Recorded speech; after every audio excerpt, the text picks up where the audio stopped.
شرم و حیا کے پیکر خلیفہ ثالث حضرت عثمان غنی رضی اللہ تعالیٰ عنہ کی سیرت کے حوالے سے ایک بات میں کوٹ کرنے جا رہا ہوں کہ آپ اتنے شریف النفس انسان تھے کہ آپ خود فرماتے تھے کہ لوگوں، مجھے اللہ کی قسم، میں اسلام لانے سے پہلے بھی کبھی زندگی بھر میں نے کبھی بدکاری والا عمل نہیں کیا۔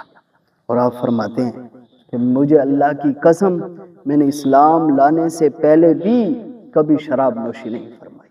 اور پھر تیسری بات ارشاد فرماتے ہیں کہ مجھے اللہ کی قسم کہ میں نے اسلام لانے سے پہلے کبھی چوری نہیں کی، اور فرمایا میں نے اسلام لانے سے پہلے کبھی جھوٹ بھی نہیں بولا۔ اور پھر یہ بھی فرمایا کہ مجھے اللہ کی قسم، میں نے اسلام لانے سے پہلے بھی کبھی سود کا کاروبار نہیں کیا۔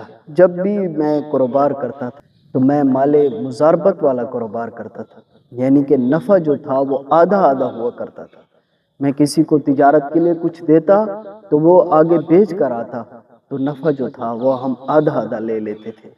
فرمایا کہ میں نے زندگی بھر یہ تمام باتیں جو میں نے کہی ہیں، یہ میں نے جتنے بھی اسلام کے اندر ناپسندیدہ چیزیں ہیں، یہ زمانہ جہلیت کے اندر بھی نہیں کیے۔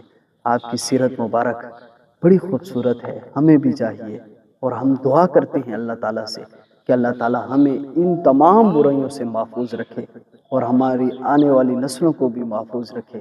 اللہ تعالیٰ ہمارا خاتمہ ایمان پر فرمائے، آمین بجاہ النبیین صلی اللہ علیہ وآلہ وسلم۔